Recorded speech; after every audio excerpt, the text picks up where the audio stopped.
Solo lane is something that is absolutely popping off in solo queue. Since he has gotten those buffs, it has been so popular. A lot of people were expecting that we would see a tremendous amount of it in 10-16, even as a potential triple flex, top, bot, and mid. We have not been seeing that, but we are getting Damonte with this last pick, Lucian here. We'll see if he can get things going for himself against Jensen, because you do have the ability to snowball a game here, and it also kind of fits the profile as far as covering some of the weaknesses of the Senna, who's relatively low on DPS, but high on burst. The Lucian can kind of play that more standard marksman role. That being said, TL, I think their bot lane hard wins 2v2. I think Braum is just the most checkmated against that kind of a lane where Morgana can just black shield the actual passive stun itself, so it's very difficult to go for all-ins. You're always going to get pushed. Ashe can then hit you with free volley poke under the turret, so that is troubling. And also, they have very good scaling from the Ornn up on the top side, so we'll see how much Golden Guardians can get done and if they can win 2v2s around mid lane. Because Lillia, compared to the Lee Sin, I would expect the Lee Sin in most standard fights to have a lot more power in that 2v2. So even if you can win the 1v1, if you lose the jungle matchup, then we may not see Damonte being able to go aggressive in that mid lane. Yeah, Broxah was kind of beating up Hauntzer's Lillia in the last game whenever they found themselves in a 1v1. So certainly feels like Broxah can handle the jungle version of the champion. But Golden Guardians have thrown down the aggressive gauntlet in mid lane for Damonte. No more Ziggs, no more Zoe, none of this poke around roam champions. Damonte is taking press the attack, ignite, and he's looking to smack down Jensen. Very bold, I will certainly say. But Damonte kind of came up known for his assassins and his aggressive play. Lucian is probably the extreme end of aggressive mid laners you can pick right now, and Damonte is looking to tussle. He is. He's really looking to try to get aggressive, to try to create an enormous advantage with this pick. And he's only played it twice in his entire career in competitive play. He is a 1-1 record there. So it's not as though it has been a mainstay for him, but I am certain that he will be playing a lot in solo queue. I think basically every professional solo laner is playing it a lot in solo queue right now because it has some very, very strong matchups. He has gone PTA, but this is a pretty volatile matchup. If you can actually dodge out from some of the chains there from Jensen, if you can be playing on that front foot, you can win out on some of these trades pretty hard, and Lucian can take over in a game like this. I also really like that Jensen is matching some of that volatility by also taking Ignite himself, right? LeBlanc often takes Teleport, which is a perfectly good Teleport champion, but this is a matchup where, especially in the 2v2, if the jungle and mids are going to meet up early, where Jensen would be very happy to have Ignite here, especially because he knows that Damonte is going to come after him. So Alicia here for FBI and Huhi onto closer. He's going to be zipping through the jungle. This is the other thing I know about Lillia jungle, is that she is real quick when it comes to clearing. Very, very good, especially with the AoE camps. Lee Sin, we saw cleared that just about as fast as Closer did without a leash. So as far as the single target stuff, Broxah is going to be doing really, really well. But when it comes to those AoE camps, the Wolves, the Krugs, the Raptors, you're going to be looking pretty good there. And as far as the 2v2 goes, a lot of it's about the CC.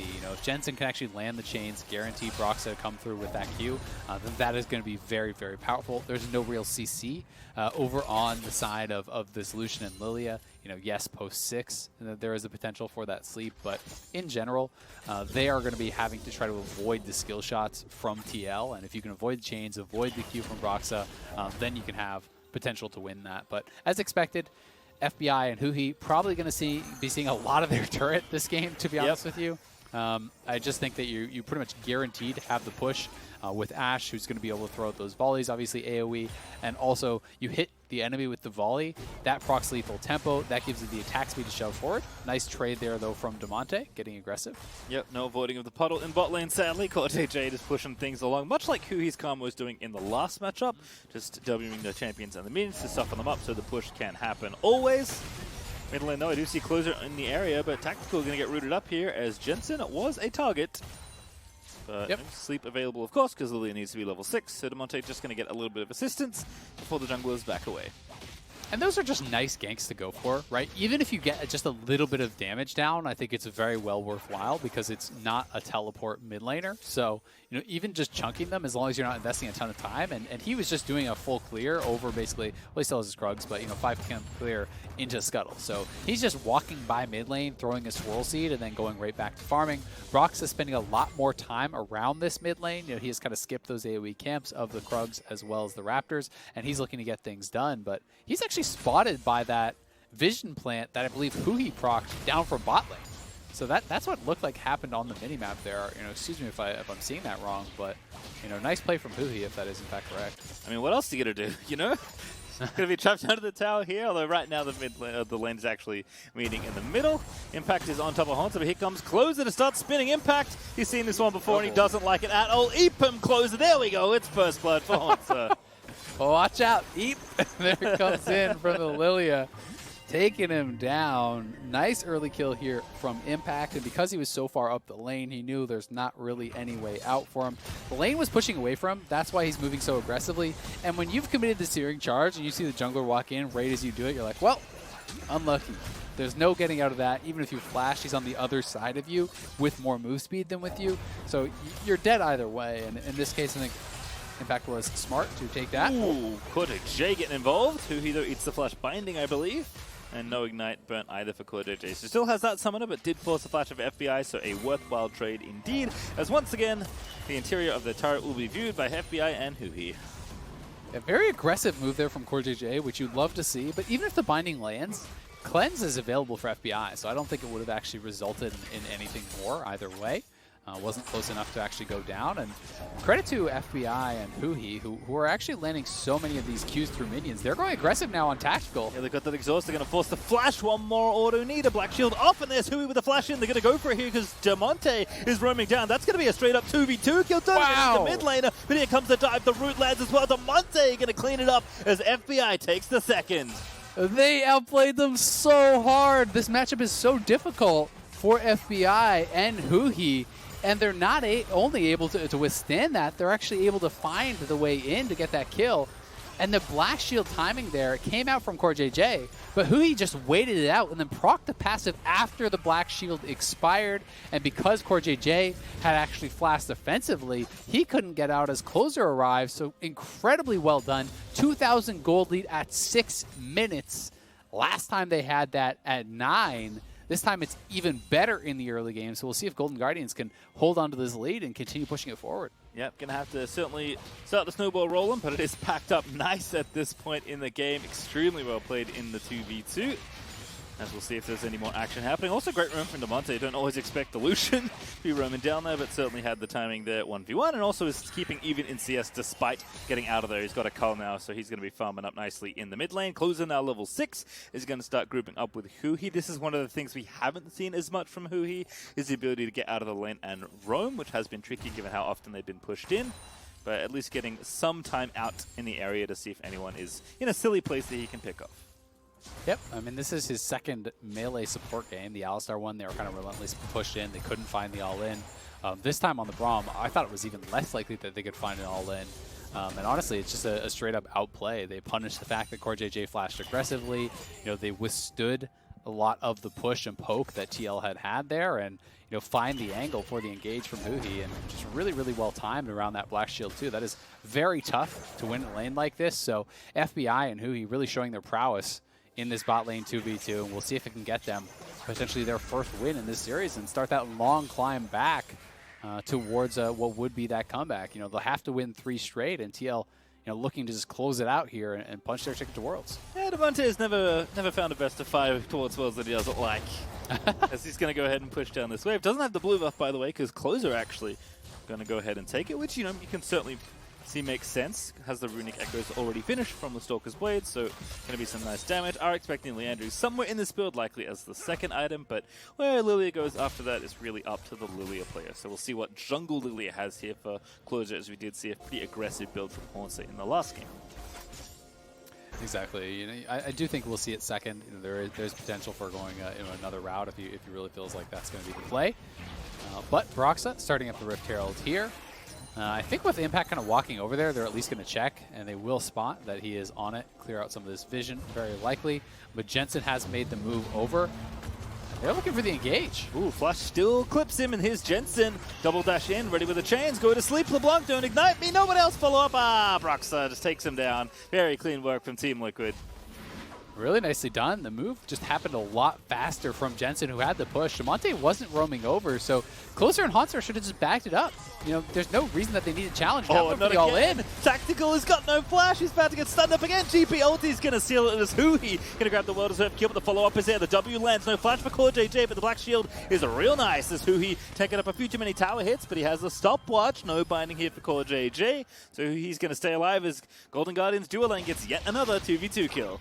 And seeing as there was no Black Shield until after that play, that tells me that they forced out the Black Shield prior to that, right? That they traded aggressively, got the Black Shield to be used by CoreJJ, and then killed them during that window when it was down. So, again, really nice stuff here from this Golden Guardians bottom lane. This is the bottom lane that really showed up against TSM and made them look silly in a lot of those 2v2s. And now, FBI and Huhi in Game 3 here really coming alive and showing they can do it against TL as well. Jensen trading here as Closer is ready in the mid lane. The E is going to try and tag Jensen, but with Flash and ulti and W likely up, very tough to pin down Jensen, even if the Swell Seed lands. Hauntzer, though, getting some mileage here in the 1v1. Big farm lead here for Impact, but Hauntzer is going to get the barrel kill. Flashes in, needs a little bit more. Oh, and that's enough! Hauntzer just with the style, sit and watches the kill happen. Oh, he's got the trial by fire passive on him. He knew he had the kill, and he's got the BM recall.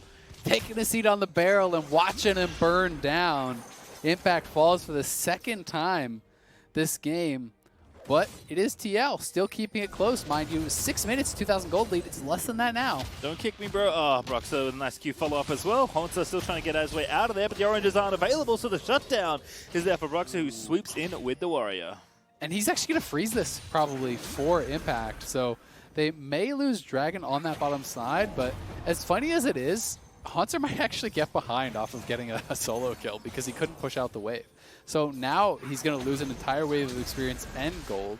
And Impact is going to end up quite a bit ahead off of the farm. And if he can maintain this freeze longer than that, it gets even worse. So we will see what Impact does decide to do here, and if he's going to be able to extend a good farm advantage off of that nice kill from Broxah.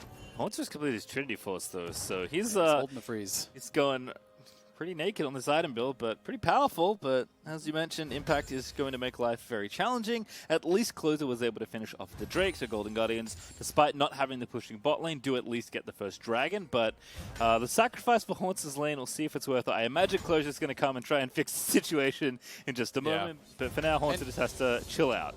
And he should be able to push it out. You know, it's not as though he's doing bad in the lane now. He's still doing great. You know, they got those 2 kills. But he did lose 2 full waves of minions off of that freeze, right?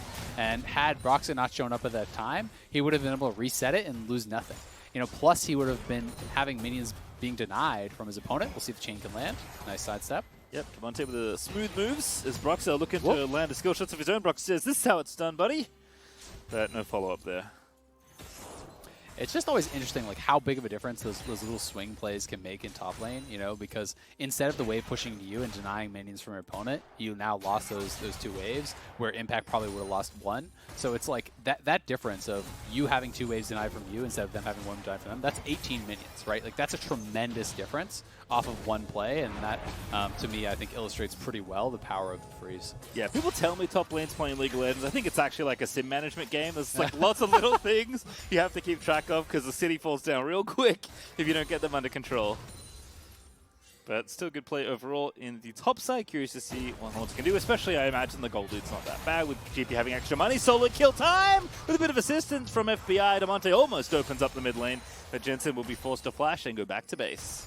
Didn't quite have the angle there on the culling, and FBI not able to land the ultimate as Jensen did flash away, but good aggressive move there from Damonte. You've got to see him keep going at his opponent, and that's kind of what you're signing up for when you look for this style of champion. So you want to see him continuing to play, continuing to go aggressively in there. Broxah just going to show up and drop the Rift Ult. He just wants to cash in on plates before that does fall down. No Bard on the side of Golden Guardians, so cannot deny this. But at least for Golden Guardians, that's just the money on Lucian, which is not as though that's worthless, but it's so much better to see it go over to the jungler than on that mid laner. I've seen this movie a couple times now, nice and there's the steps. flash from Tactical. Yeah, at least it's going to be forced to use the Summoner, but good moves to make sure CoreJJ was here in time to ensure any follow-up. Still, I like that FBI and Huhi are just trying to take advantage of what windows they have in the 2v2. Ooh, that almost looked like it was heading straight for Tactical's feet. It's CoreJJ going to be the next target. That was just a really good vision play, it looked like, from Golden Guardians. I'm assuming that TL thought Huhi was roaming, so CoreJJ went to match. And Here now comes Closer is behind him. Oh, get put to sleep. Oh, good slap. Flashed in for the Q. Tactical going to be the target next, and he's got no black shield, no flash, and absolutely no hope of getting out. As it is going to be the double kill there for Lillia, but a big dive in top lane. Hauntzer is deleted by Broxah and Impact. Yeah, not able to get his ultimate off early enough to try to help clear out that wave or trade anything back, because Impact was tanking it up. So very well done again, trying to punish back here on this top side. But the bigger win did come in that bottom lane, killing off both Tactical and CoreJJ again. 0 and 5 bot lane here fairly early on for TL. They are getting punished for what feels like really the first time in this series. And despite the fact that Tactical did have some fancy feet, some really nice sidesteps, you cannot sidestep those auto attacks once you don't have the flash. No way out of that. And looks like FBI is actually altering his build a little as well. It's got a Phage right now, so that looks like a Black Cleaver second here for the Senna. This is one of the nice things about Senna. She's like got a lot of good utility, lots of different builds. Also, sometimes she does stuff like this, although Closer deserves a lot of credit here as well. He does, and he's kind of just wrapping around. They saw CoreJJ walking up into fog, so they kind of know where he's going to be. Q flash there from Closer. Nice sidestep on the W, though. Avoiding that was Tactical. But there's just no way out of that from the situation he was in with no flash available. Then up here on this top side, right over the wall onto Hauntzer. Hauntzer would have just had to immediately drop his ulti, I think, to have any chance before you know, that even kind of came through on the ultimate redirect. But perhaps as the clone is going to block that up. Yep, that's the clone. Yeah, pretty intense 1v1 that they were having there, but no one's dead yet. Broxah, though, is camping the left side of the lane, so Damonte could be in some trouble, but Broxah is going to reveal himself, and Damonte surely going to give him a thumbs up as the skill shots do not fly out. Yeah, and now Closer is behind him, so it would be pretty risky to go for. Broxah does have flash. His kick is now up, so potential to look for something, but TL likely to just back it up and try to pressure. But since he showed up and around that mid lane, Golden Guardians now are just running the bot lane. They have gotten so far ahead with these kills. They are just in a position of power. They are constantly threatening the all-in. They step forward, TL steps back, and they're going to be able to take down this tower here. Golden Guardians bottom lane really on fire. Oh my god, look at that gold difference. That's 2,000 almost. Yeah, that's pretty ridiculous for FBI versus Tacticals. They will get the first tower as a result. Ooh, Jensen finds Damonte sleeping in the shopping center, and he is going to get that kill. Maybe saw a sale he liked. Caught with the shopping, unfortunately. We have swords on sale, has an Essence Reaver, not worth it, definitely. Yeah, Rift Herald's going to drop. The second Rift Herald placed mid, so this one should be a tower kill. Post plates, I did not see gold pop there. I don't know if anyone got the local gold. I know that with the Rift Herald, you are guaranteed to get turret plate gold if you do drop that as jungler. I'm actually not certain if you get local gold just from the turret plate, or rather post turret plates, just from having that Rift Herald down, but it didn't look like anyone got that. Either way, Golden Guardians still up over 2,000 gold. But at the very least for TL, they have made this gold lead somewhat stagnate, because remember, it was 2,000 gold at, what was it, 6 minutes this game? Yep. And it hasn't actually extended really from there. So, you know, TL doing a good job of trying to minimize loss, of attacking up towards that top lane and not allowing Hauntzer to just snowball the game, because Hauntzer was in a position where you would think, you know, 10 minutes ago, if you actually checked in, you would assume that the CS would be reversed, you know, that he would be up 30 or 40, given that he got those early kills. Yep, certainly been playing weak side GP though this game and doing well despite the conditions he has put in. We've talked at length about TL, you know, being so good at minimizing losses and just keeping games close and scaling up, but we should just talk about the fact that Golden Guardians, you know, they have a similar lead that they did last game. They have the tools to be proactive, as you see Huhi try and jump in there on the tactical. It is more just a matter of Golden Guardians just taking the opportunities afforded to them and being a bit more aggressive with them, especially with this kind of draft. If you are not getting in there with your Ignite Lucian and this many damage dealers, you know, something's amiss with what you're trying to do in this game. And kind of to what Mark said on the desk, where Golden Guardians often indexed early and then couldn't convert late, there is a worry of that happening here, but I do like this look from Damonte. He's trying to go for the 1v1. Broxah's here as well. The kick is going to convert very nicely, but the center shield is going to save him. FBI at least going to get the trade, but Broxah finds kill number 4. They do get that kill right over on FBI, so pretty well done to come in with the support. They did get the flash off of Broxah and a trade kill, so overall not bad, honestly, for Golden Guardians. They're up on the 2 dragons. It is going to be that Infernal Soul coming out this game, which I think would be pretty good for their composition. I also do really like the Black Cleaver buy here from FBI, and I like the fact that alongside that Black Cleaver from the Senna, that Lucian is not going towards Black Cleaver in the mid lane. You know, doubling up on that, you know, becomes fairly redundant. It's not as though you can get, you know, doubled up on the stacks. So they stack to the same amount and then do not go further past that, no matter how many Black Cleavers you have. So he's going to be shredding armor for Lucian as well as the GP. And that is going to be, I think, a pretty nice setup. Plus, it always just feels good having some solid amount of CDR on the Senna, and Black Cleaver is a great way to grab it. Yeah, for sure. Like you said, kind of like the old double AP of yore, where you split the utility items between the 2 marksmen. Damonte is more of the DPS marks, but he's going to be building more that way. FBI going to be more on the utility side, so he's building a little bit more that way. Dragon in 2 minutes, though, so not quite there just yet, but certainly setting up for that next objective as Golden Guardians look to snowball for the soul. Yep, and the item completions are much more in the favor of Golden Guardians than they have been in the last couple of games. You know, in the last couple of games, it was all TL members that had like their 2 items coming through for the 3rd dragon fight. Because really, it has felt like, for the most part, the big fight is around 3 dragons. You know, in this series, these 2 teams are playing, you know, relatively towards that kind of snowball towards soul style. TL loves to stack up dragons in general, and you know, oftentimes, you know, if they're playing the kind of scaling compositions, they will just sit back and give up the first 2 and then try to challenge here, as they're going to do in this game. So we'll see how they're going to be able to perform in this 3rd dragon fight, because I do think the Golden Guardians are going to be able to put themselves in a strong position to win the game if they can grab Soul Point this early. Yeah, I mean, granted, FPI's items are a bit cheaper, but he's the full item ahead of Tactical right now, so he is extremely strong for this upcoming engagement, as Dragon's going to spawn in a minute's time. Hauntzer also building up towards his own Essence Reaver, but double upgraded on items. Impact plus all the assistance Broxah has offered has made things tricky. Jensen does not get himself swirl-seated, and now going to dive in onto Damonte. Sleep is going to happen, though. Jensen maybe a little too ambitious, but CoreJJ is rotating in, and Closer, unfortunately, going to burn the ulti for not much else. Yep, with multiple members coming over there from TL to reinforce, they could not actually engage forward into that. So getting that ultimate off of Lillia, pretty nice. And TL is going to be able to get the first move on push for mid lane. 30 seconds until this dragon fight. Huhi also burned the Unbreakable, so here comes Impact's ultimate. Huhi going to burn the ulti. I think he knows he's dead. The Senna Shield's going to try and keep him alive for a little while longer, but no luck as the shutdown is going to go over to Tactical. So TL 5v4 now around this next dragon. Yeah, Golden Guardians just really trying to force it prior to the dragon starting. Now Damonte got a face check here. He could be in trouble. Yep, there's the combo. Ooh, Broxah's here as well. Jensen's going to dive in. Damonte with a decent calling, but Jensen just going to flash on his face and take him out and pop the emote for good measure. And TL, just like that, the threat of Soul is pretty much gone, right? Now it's going to be pushed back very late, so you're not really sweating about it at all anymore, given that they are taking the 3rd dragon here around 22 minutes. The earliest possible, you're looking at 32, 34, based on how long the dragons do sit up. And you know, TL is going to have plenty of time for the Ornn items to come through, you know, for multiple items to be completed here by Tactical. You know, Jensen should have a death cap by then, so that they're going to be looking really, really comfortable. And I just think that Golden Guardians kind of overstepped. It felt like they were really trying to force a pick or a fight, you know, prior to the dragon. And I think that they could have just set up for the dragon and taken a fight there, because they have a good gold lead and they have a massive advantage as far as the marksman role right now. You have exhaust on Braum, who's going to be pretty difficult for Jensen to get much done. So I just felt like they weren't playing with confidence. Like they could just take a straight up fight at the dragon and probably win it. Yeah, it feels like, you know, overreaching in spots they don't need to. Perhaps misreading the game set somewhat, whatever it is.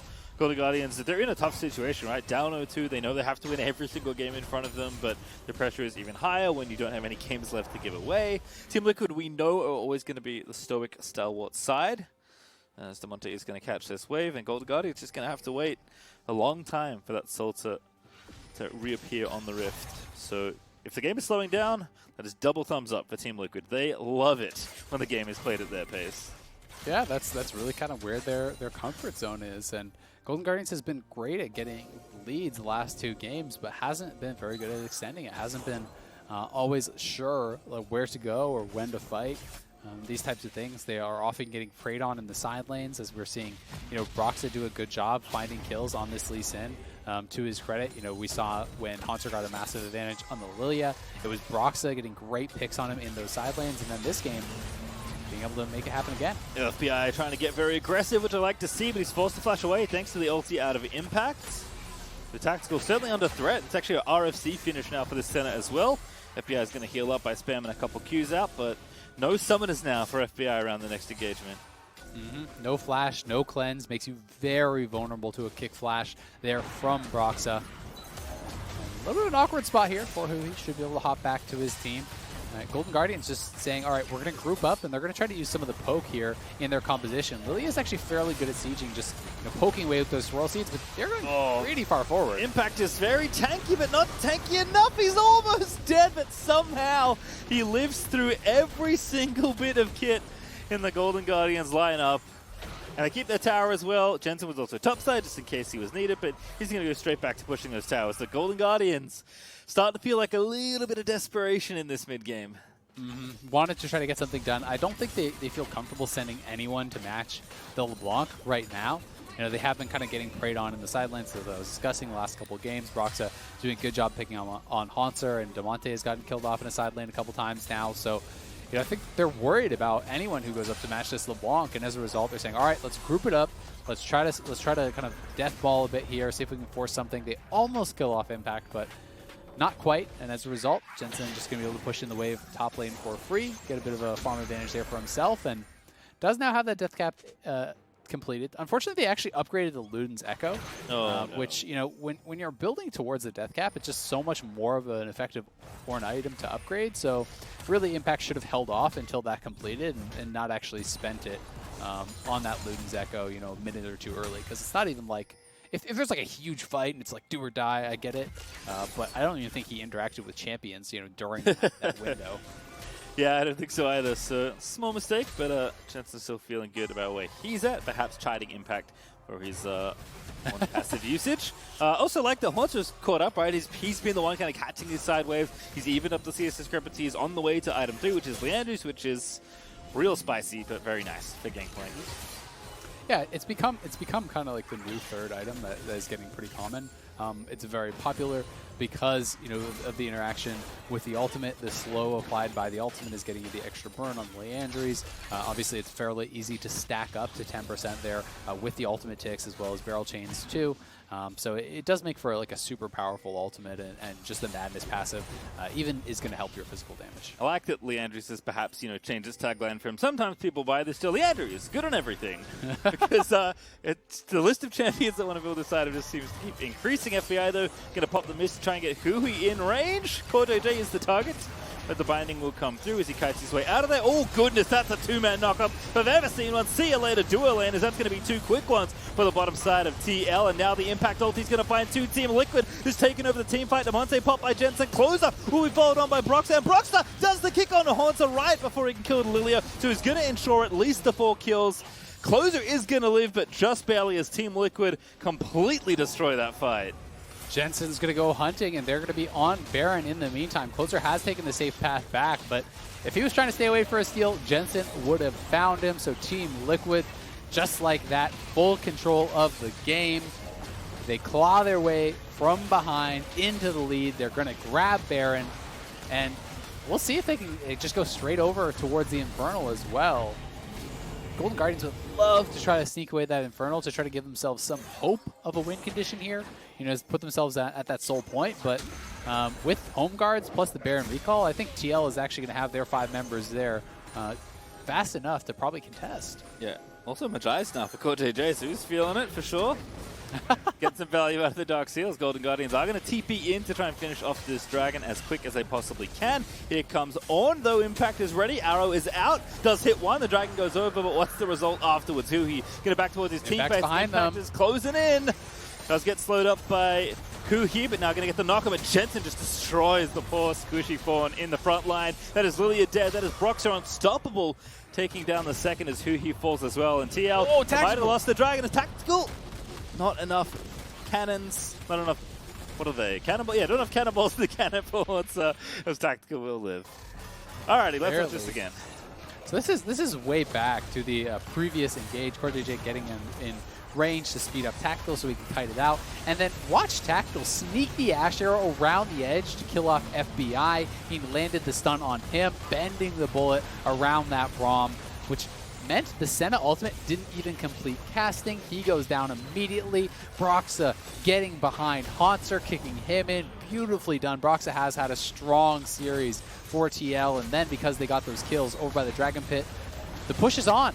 The inhibitor tower is already down mid lane. Jensen is wrapping around behind you, and check out the items on Jensen and Tactical. They could just end the game potentially here if they get these kills. They're going for it. Tactical's exhausted, by the way, and he's still almost killing Huhi as he just barely doesn't have enough arrows in the quiver to knock him down. They are going to break through the middle section of the base though. That Red Bull Baron is doing work with his minions here. They've got a minute left to make it happen. I'll take down the inhibitor. Oh goodness! That was unreal for Jensen. That was the ulti, to be perfectly clear, but almost takes out 3 with one activation of his W, or ultimate W, and Golden Guardians got some big old holes in their base right now. That was just one W. You know, imagine if he had Flash and did a double distortion. That's just 3 dead members. I mean, check out all the magic resist over on Golden Guardians, because it's not a lot. You know, it's a couple pairs of boots, and that's it. So with how strong Jensen is, you know, one combo is instant death for really anyone. Hauntzer, Damonte, FBI, you know, any of those guys, if they just get WQR'd with a double Q, they're just dead. Now Hauntzer caught out here. This has happened a lot this series. He is going down. Yeah, I mean, he wants his farm. He's going to try and get it, but he pays the price. As 3 people do gank him successfully. Jensen also getting the minions guided up towards this top tier 2. That'll be going pretty quickly. Jensen actually just playing back. Baron buff range, as you can tell, very long to empower that cannon, so Jensen doesn't even need to hang out beside the tower. They're going to break this bottom side as well, as it's a 5v4 still, even though it is technically a 4v4 right now in the base. Not really one that Golden Guardians fancy trying to get in on, because they're still down 7,000 gold. Yep, and Jensen, with all that AP, he's going to kill off that top lane tower. A couple autos, won't take him long, and then the 3rd inhibitor is actually exposed. You know, while we saw that kill on the bottom side, Jensen almost killed Damonte off on the top side. He lived with 5-10% health, maybe. And it's triple inhib for TL, and they are now a hair's breadth away from securing their world spot and from sweeping Golden Guardians. Yeah, from 9th back towards and potentially back for another LCS trophy. Team Liquid looking so clean in this series. They look to take down the final touches of the Golden Guardians base. That Nexus tower is looking unhealthy, and Golden Guardians probably going to have to make their stand fairly soon, but Close is getting chunked out as Jensen is just putting his body on the line for these picks. As Impact going to redirect the ulti and barely miss Damonte. FBI trying to fend them off here. They're going to go after Tactical. Is looking a bit low. Impact also in the front side is going to get rooted up, and the CC will continue. Impact is going to get locked up. He's searing charges away, but it's not enough. There's a knock up there, so they're going to find 2. Not bad for Golden Guardians, but it just seems too late, but at least they keep Team Liquid out of the base. They do prevent the game from ending, so well done for them there. And they have some decent wave clears, so potentially they can hang on a little bit here. But when TL does respawn, it's going to be difficult, and they're going to respawn prior to that next Infernal coming up.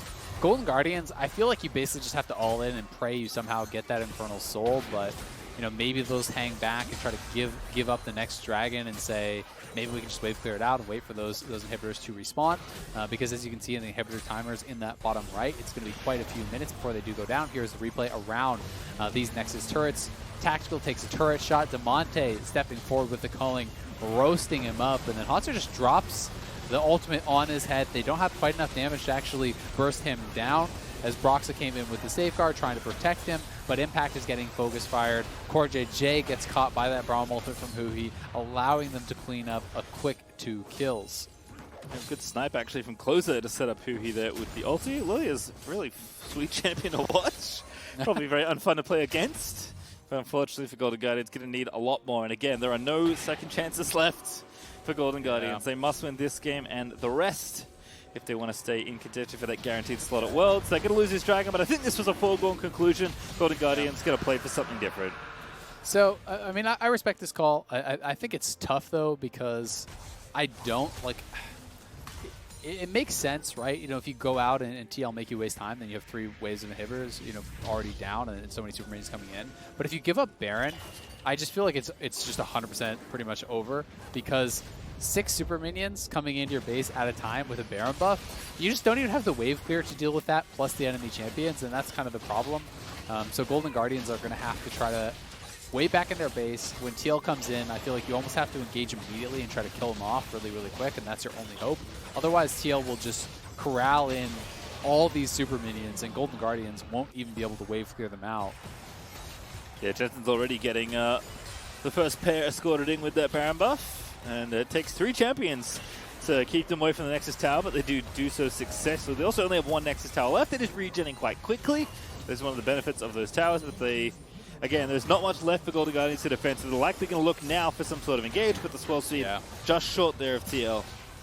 Yeah, now it's the 3 waves in the base at the same time. This is where it gets impossible, where TL just has to stand there and wait, and the Nexus turret's already dead just to the minions. Now the Nexus is open. Here they go. It is opened up. The fight is going to begin, but Impact with the ulti ready to go. Doesn't connect. Actually, Damonte's chasing down Jensen, almost able to get that kill, but Closer has to kite things out. Impact is tanking everybody up, but Damonte, he's trying to save his team. CoreJJ low. Broxah now going to get stunned up and shut down as Golden Guardians. They're actually going to hold here. They're going to keep their base alive as they take down Impact as well.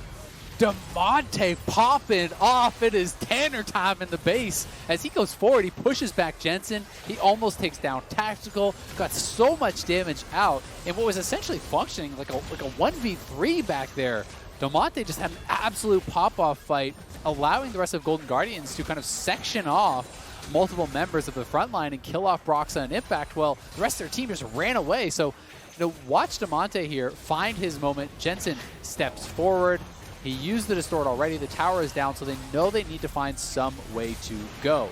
And then the fight starts off. Damonte, 2 autos, both crit, straight in onto Jensen. Flash forward, another crit. Ignite goes down, so he's out of the fight. Then the culling over onto Tactical. He has the QSS for the speed to run away. CoreJJ trying to zone him out. He gets roasted up too. Then Damonte proccing the Braum stun, taking down that Lee Sin. That was an incredible fight from Damonte, circumventing the front line, getting into the back line. Hero play keeps them alive. And with the inhibitors coming back up, there is a slim chance they can make something happen. If they can continue to hold, if they can get this next dragon, you know, maybe they can secure the Infernal Soul and start to climb their way back in. But obviously going to be a very uphill battle when they have 1 tower taken down from their opponents and they've lost all 11. I mean, they weren't supposed to not lose the game there, so again, really nice work from Golden Guardians with Damonte being the big hero to keep this game alive. Top inhibitors respawn, so at least there is a very fragile layer of protection around the Nexus, which has no towers now in front of it.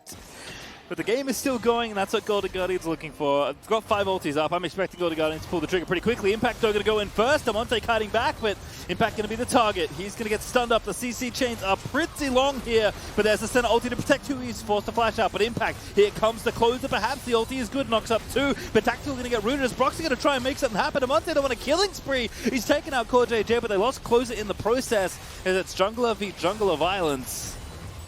Tactical's got to be close because he's fairly low here. You know, a couple auto attacks he could go down, a barrel he could go down. And TL sticking around with low health bars. They're trying to keep the pressure on. They want to knock down these inhibitors once more, but Damonte and FBI, full health. Hauntzer out here too. Impact's very low, and now Huhi has healed back up. So we'll see if they try to go in here. Yeah, almost a guarantee there. Huhi, the only frontlaner they really have, so the killer for the clone. Broxah actually doing a nice job being a distraction here, forcing Hauntzer to go ahead and address these other waves, and he will threaten an inhib. He's actually pretty strong right now on the Lee Sin, so Hauntzer's going to kick him out of the map. 40 seconds till the soul is up again for Golden Guardians. They maybe have some space to push this out and find some central control of the map, but despite 2 separate pushes into the base with no towers at all for Golden Guardians, they are holding on to this game. They're playing it really well, and so much credit deserved by Damonte, I think, in that one major fight, and then again, the whole squad playing well to push TL back. But the problem is, you know, even if you go out to contest this, you don't know where Jensen's going to be. Jensen could actually just run it straight down into your base. He could just knock down the inhibitor really, really quick. So again, Golden Guardians are saying, all right, we're just going to give this one up. But I guess my concern with this is if you're not going to go now, when are you going to go, right? Because the inhibitor towers are never coming back. The nexus towers are never coming back. And now TL is at soul point. You have given that one over freely. So maybe the call is contest at the Baron.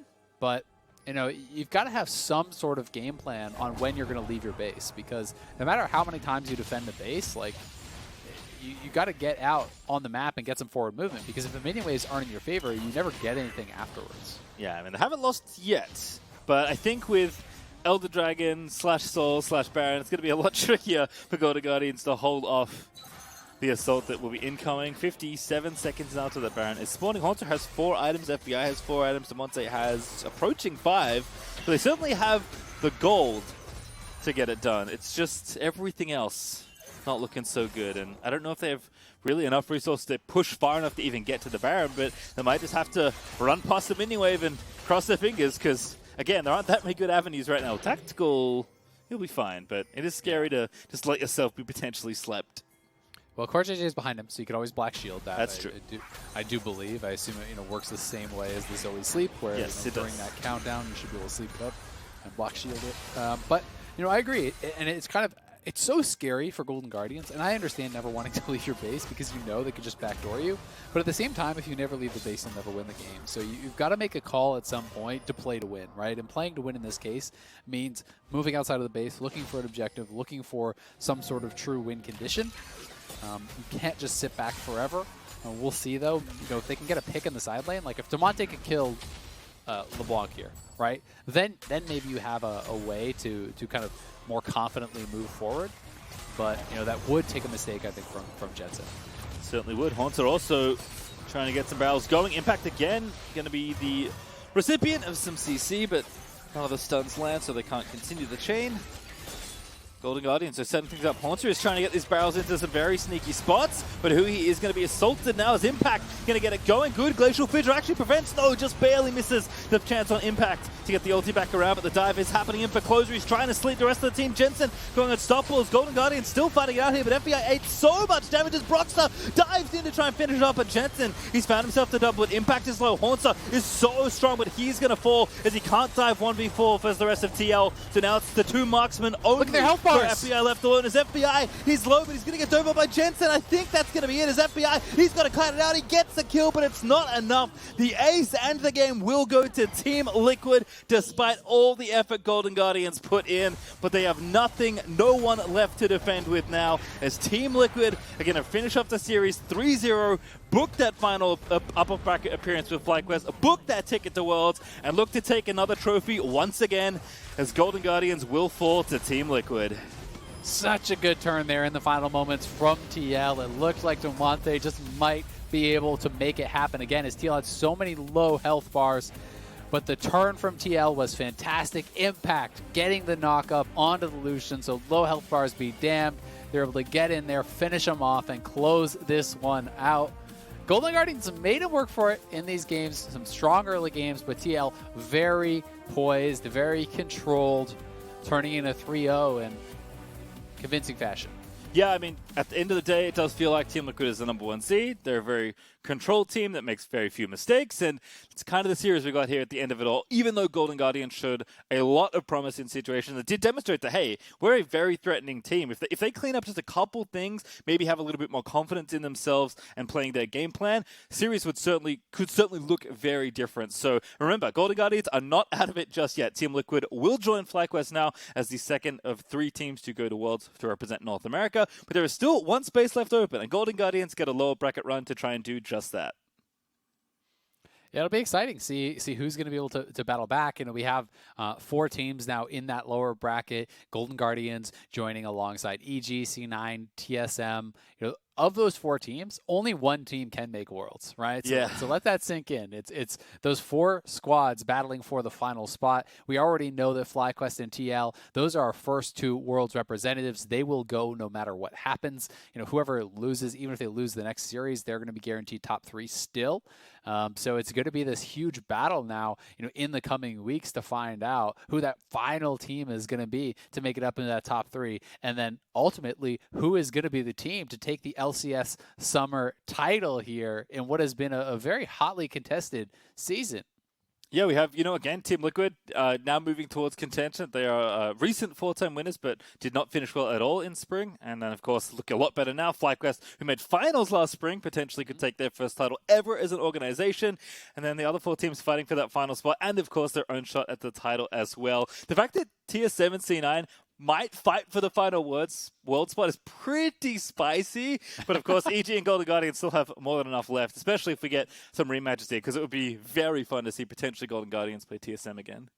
Yeah, I mean, as far as I know, I don't think C9 has ever actually missed a Worlds. That is right? correct. So that is a pretty big deal for them there, right? If they want to actually be able to continue that run, then they're going to be able to get back past all these teams, right? Past Golden Guardians, EG, TSM, whoever comes out from the other side of the bracket match, they're going to have to be able to face off against them. They're going to have to win their first match. So a long road ahead of those lower bracket teams if they want to climb their way back up to fight against the likes of TL and FlyQuest, who are sitting pretty in the upper bracket.